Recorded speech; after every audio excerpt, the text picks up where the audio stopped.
I had imagined I might be delivering this speech in different circumstances.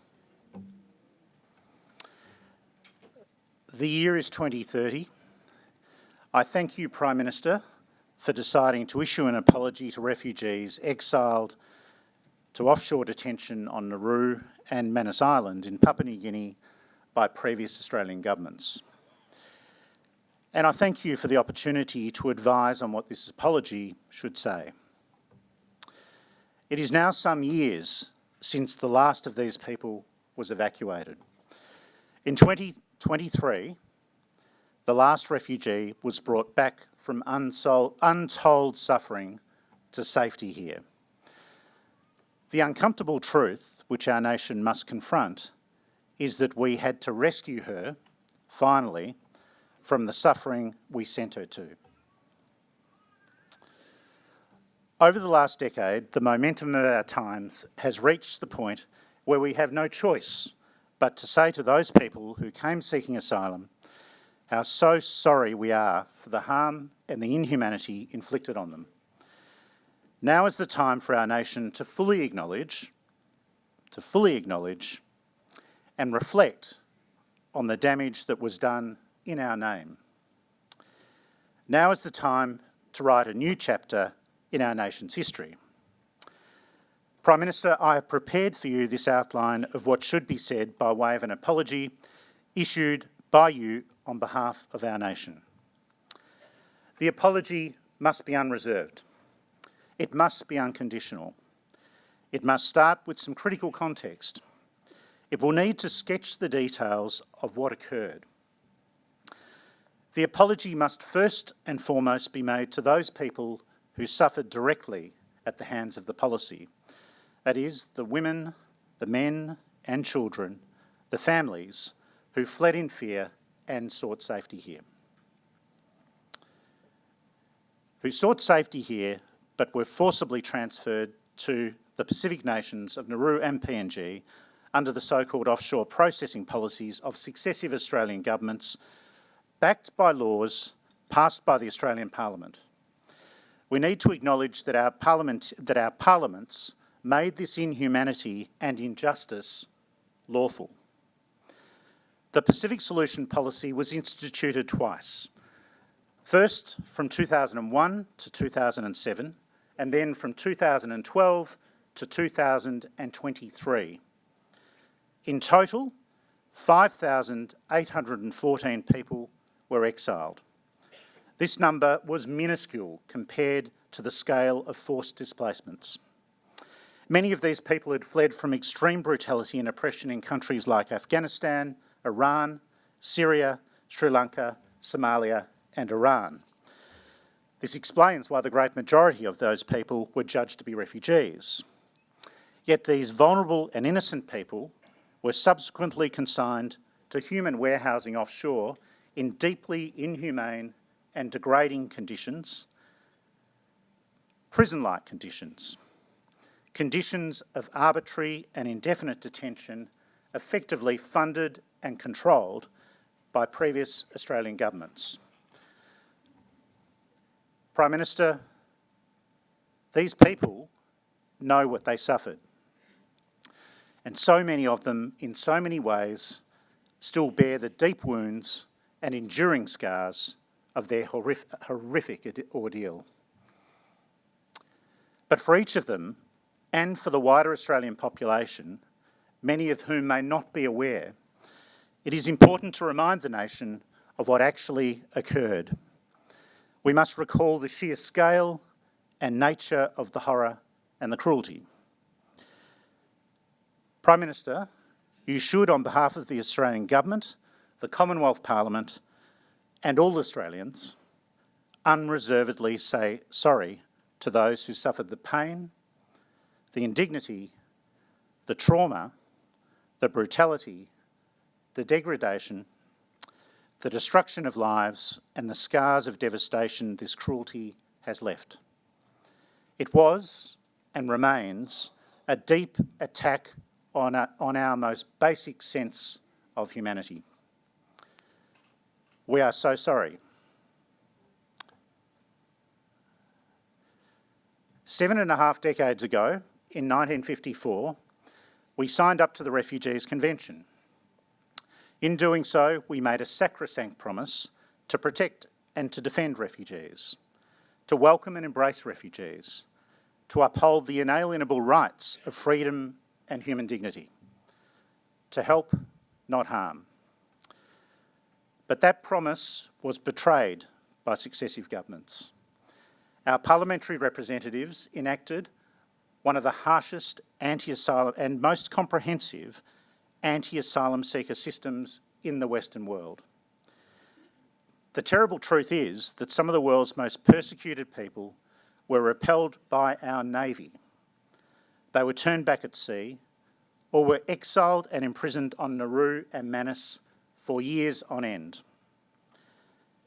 In spite of the sacrosanct promise that we made, the historical record reveals the immense and scandalous human costs of this policy. We spent billions of dollars to exile, incarcerate without end, and ultimately destroy vulnerable children, women and men, people we were and are morally and legally duty-bound to protect. We breathed betrayal into the words of our national anthem. For those who come across the seas, we have boundless plains to share. Evidence of the cruelty inflicted on asylum seekers held on Nauru and Manus is overwhelming. A swathe of reports from bodies such as the UN High Commissioner for Refugees, Human Rights Watch and Amnesty International consistently concluded that the policy violated rights and caused untold harm to people held there. We know that women on their own, held on Nauru, were sent from the detention centre there to isolated bush camps where they were put at further risk of sexual abuse, which is exactly what happened to them. Independent bodies such as the Australian Human Rights Commission and the Moss Inquiry confirmed widespread allegations of child abuse, sexual assault and rape in detention on Nauru. No one was spared. Children suffered from the extreme physical, emotional, psychological and developmental stress tantamount to child abuse. We know there were children who came to introduce themselves by their ID number, not their name. We know that there were children who stopped playing and going to school and felt such despair that they refused fluids and food. We know that there were children who spent their time Googling how to kill themselves. We know there were children who self-harmed. We know that at least one child begged to die rather than remain in Nauru. We know that one child even tried to set herself on fire. These children were subjected to conditions so brutal that many simply withdrew from the world around them.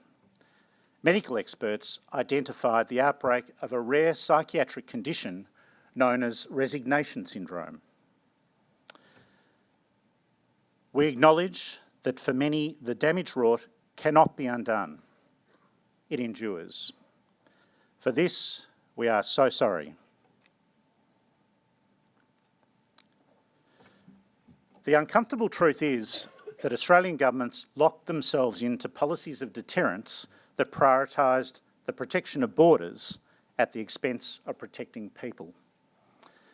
Perversely, these conditions replicated the kind of inhumanity from which so many people had fled. Fundamental freedoms were crushed. We broke the bodies and spirit of many who had fled in fear and sought our help. Imran Muhammad was 18 years old when he fled from the atrocities being perpetrated by the Myanmar military against Rohingya people like him. He felt no choice but to leave his home, his parents, his brothers and sisters, his land, everything he was attached to. He wanted to be a human, not a refugee. He longed to be a citizen, not a stateless person. The journey by boat was terrifying. He was captive to the hands of smugglers and fleeing without knowing where he was or where he was going. Everything happened in the dark. He could not speak their language. And then so much was taken from him.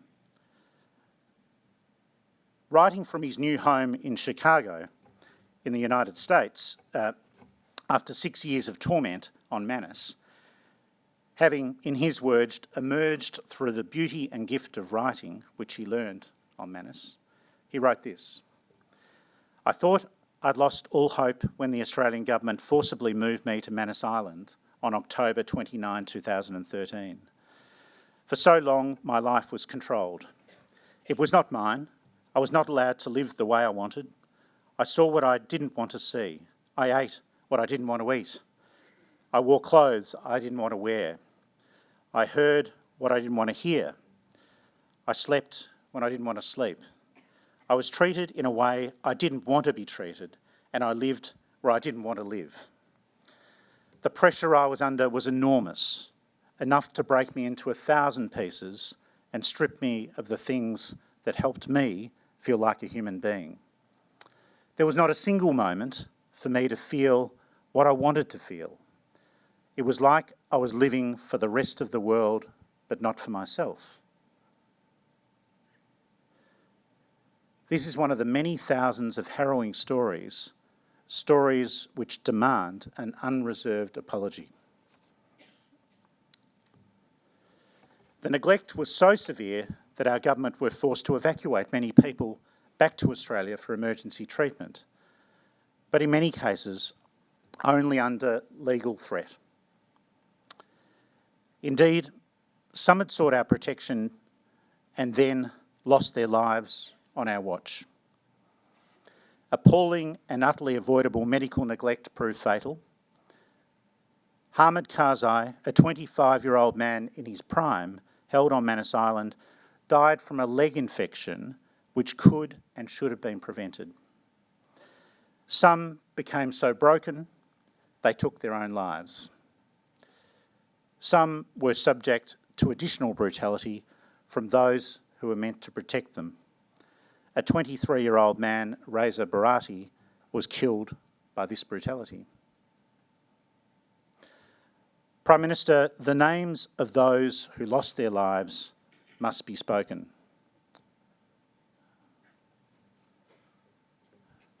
Reza Barati, Syed Ibrahim Hussein, Hamid Karzai, Omid Masumali, Rakib Khan, Kamil Hussein, Faisal Ishaq Ahmed, Hamed Shamshipur, Rajiv Rajindram, Jahangir, Salim Corning, Fariboz Karami, Muhammad Sawa. To each of them and to their families and their communities, on behalf of the nation, we must say we are so sorry.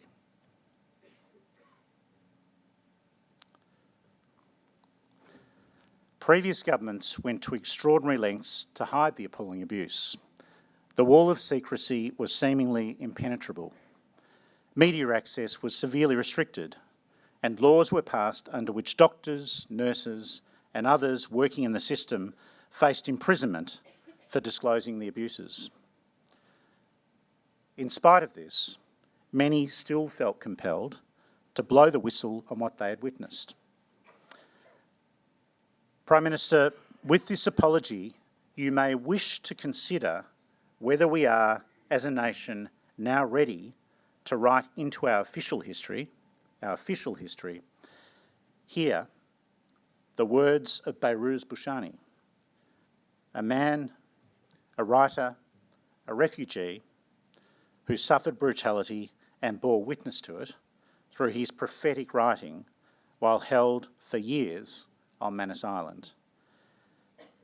Here are some of the words, his words, published while held on Manus Island. Words that he has suggested.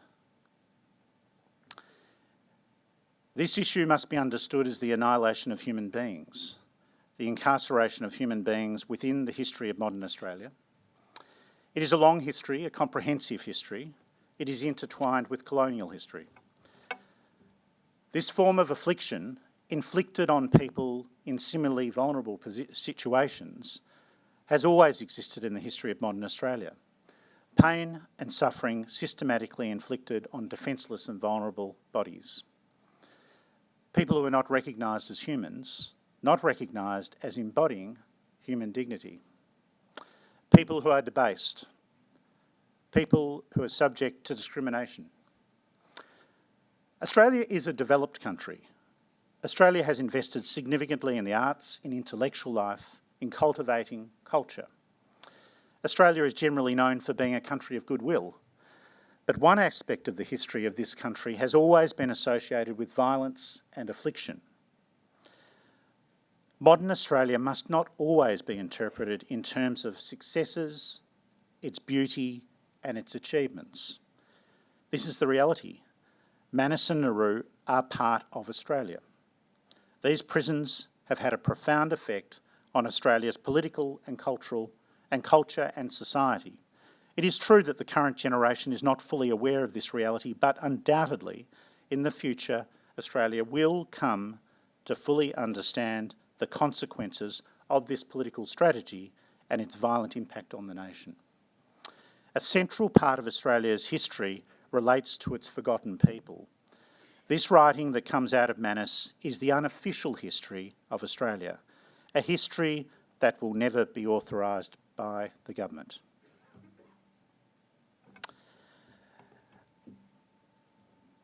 Prime Minister, we must now seek to answer, why was this policy instituted? Why did it remain in place for so long? If we are to reduce the risk of such policies happening again, we must acknowledge and understand why it happened. We have grappled for decades with this question. We have struggled to understand how such inhumanity could possibly have occurred, how our nation came to be so cruel to people seeking asylum. Prime Minister, as you are aware, there is no simple answer. In fact, we are first struck with a paradox. There is also a deep humanitarian strain in our history. There is a driving generosity of spirit and welcome toward refugees, which lies deep in our nation's character. Since the Second World War, we have rescued and resettled over 800,000 people whose lives were in peril.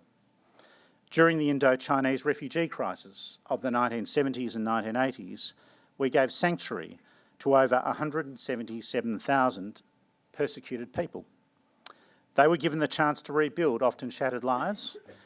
These and many other great grand humanitarian acts are among the golden threads of our nation's modern story, and we have benefited immeasurably from them. To those to whom you apologise, they too have so profoundly enriched our nation. We are as a people so much richer, more vibrant, and ultimately stronger for this part of our refugee history. In reality, it is central to who we are and who we will be, not just in social and cultural terms, but also economically. In truth, it's a crucial part of the life and the fabric of our nation. So how to reconcile the kindness with such cruelty? Scholars and commentators and the general populace alike have wrestled with this question. Prime Minister, it will be important to explain that there was an amalgam of factors which together wrought this devastating harm. Many have sought explanation in the deep, insoluble stain of racism of the so-called White Australia policy.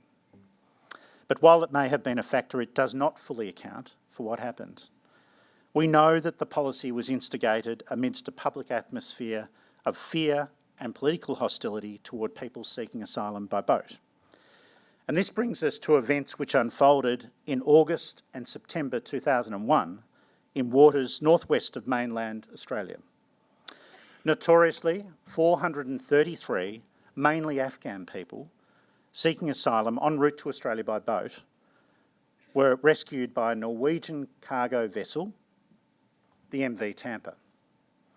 The government refused the vessel and its people permission to enter Australia.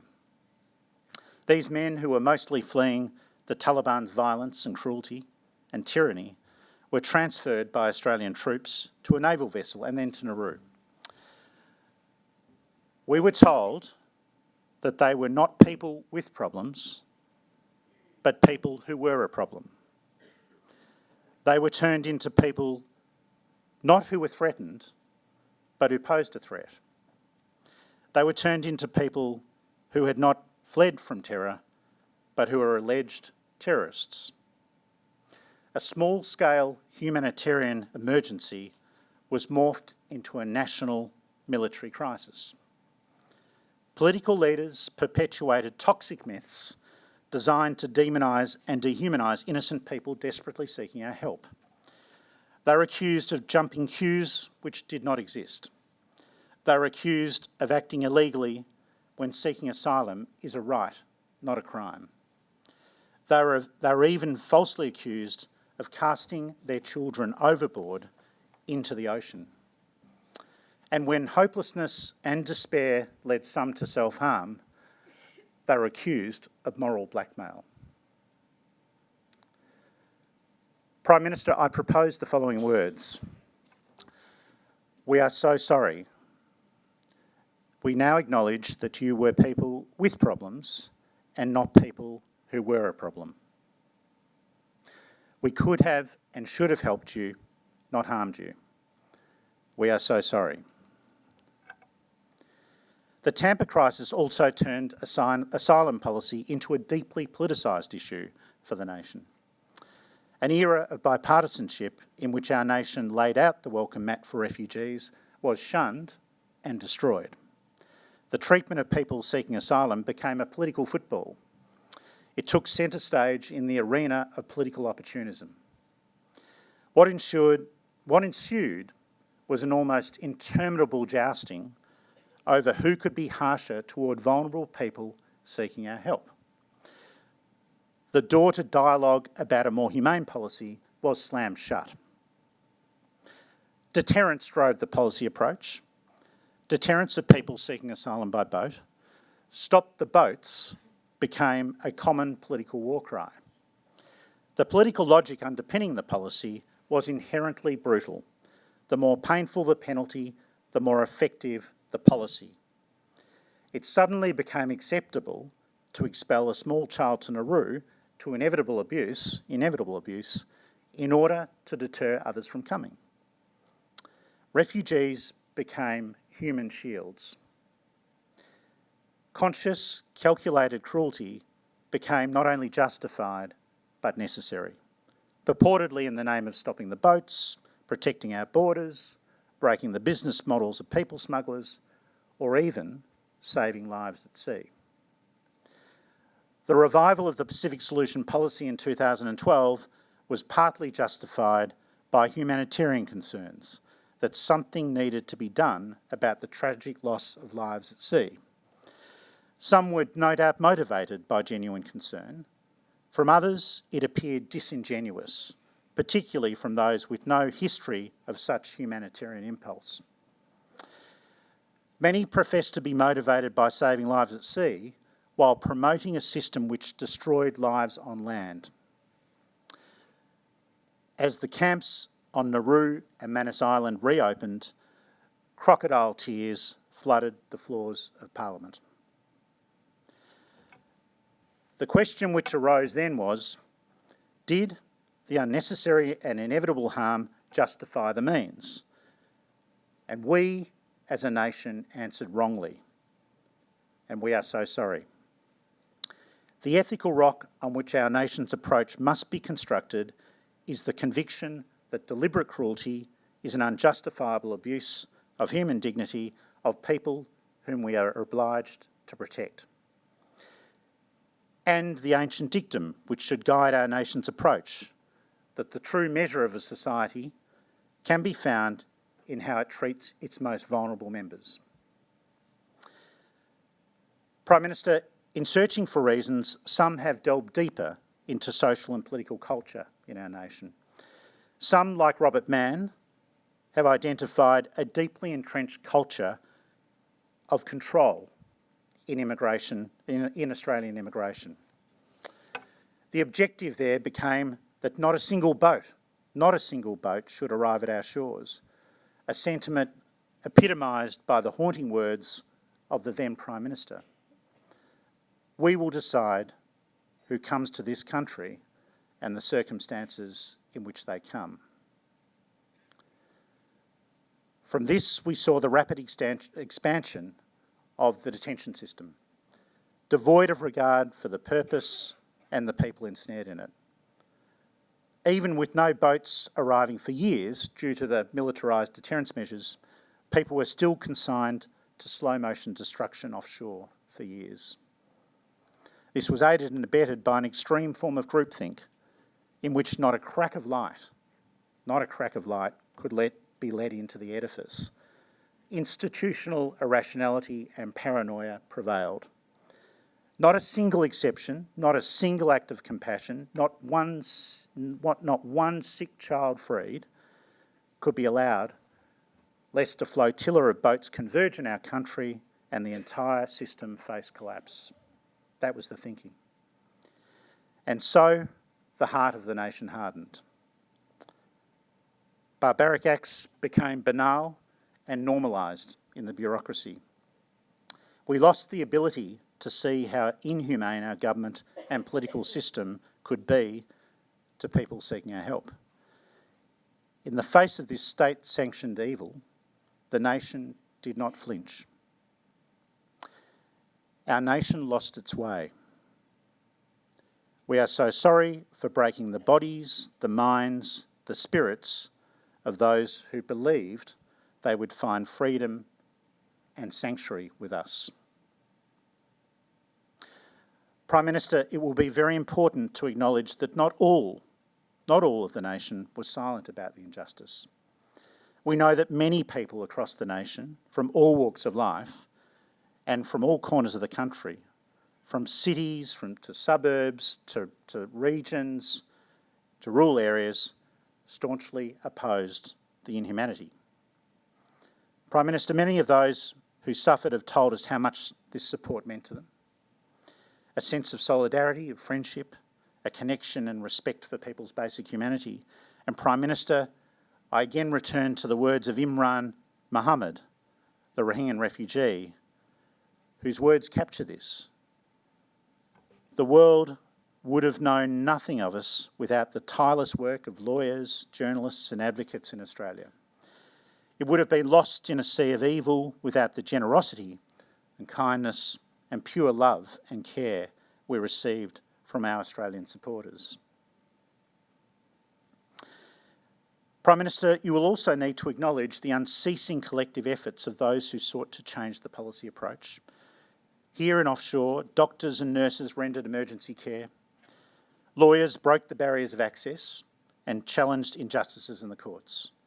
Human rights advocates and community activists scaled the walls of secrecy, shone a light on the abuses and called for change. And they gave people a face and a voice. The United Nations and other expert bodies investigated rights violations. They reported on them. Journalists exposed the hidden abuses. Religious leaders made calls to our moral compass.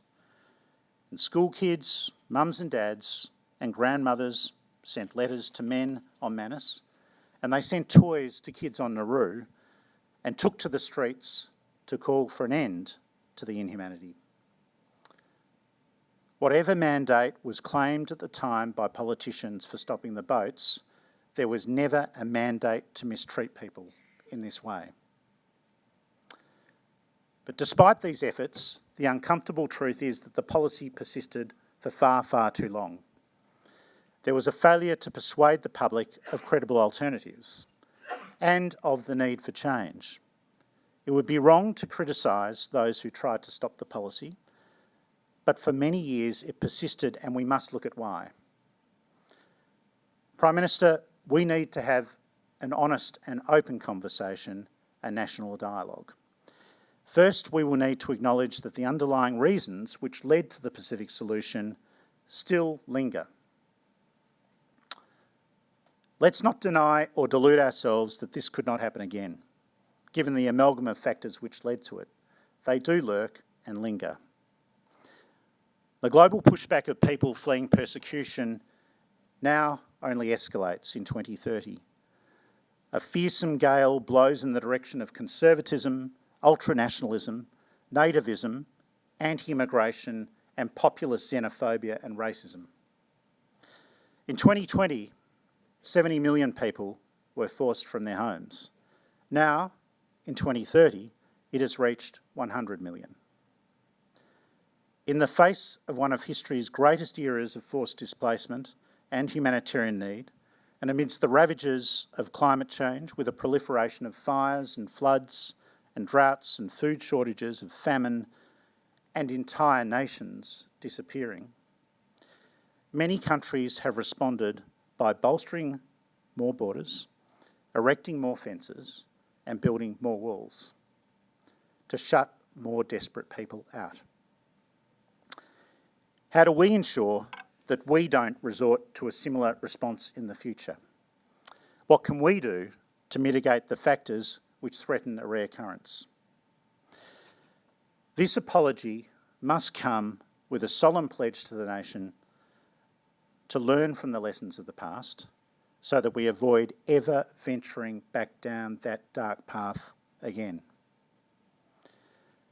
To the people who have suffered so much, you should say sorry. We cannot give back what we took from you. We cannot undo what was done to you. We can and will offer compensation. The details will soon be spelt out. Yet, we will do so knowing full well that it cannot remedy the harm and it cannot restore the lost years. But we can, as a nation, take action to ensure that for other people seeking asylum, other people seeking protection, it does not happen again. This new chapter in our history must be written, and it is incumbent upon a nation that believes it can contribute in positive ways to the plight of refugees to define how this is to be achieved. Immigration policy is immensely complex and challenging, and there is no magic solution. But going forward, Australia can and must develop a plan for refugees which has human dignity and humanitarian outcomes at its heart. It must not default to deterrence and detention strategy. Instead, it must treat asylum seekers in accordance with our obligations under the Refugees Convention. And it must focus on the plight of people seeking asylum in the Asia-Pacific region, in our region, not on how to stop them getting to Australia, but on the root causes of why they're trying to get here in the first place. We must work with other countries to expand protection offered to people in need. It is no longer an option, but a necessity. Our nation, in partnership with its regional neighbours, must focus on building a cooperative framework for protection in the Asia-Pacific region for millions fleeing from war and persecution.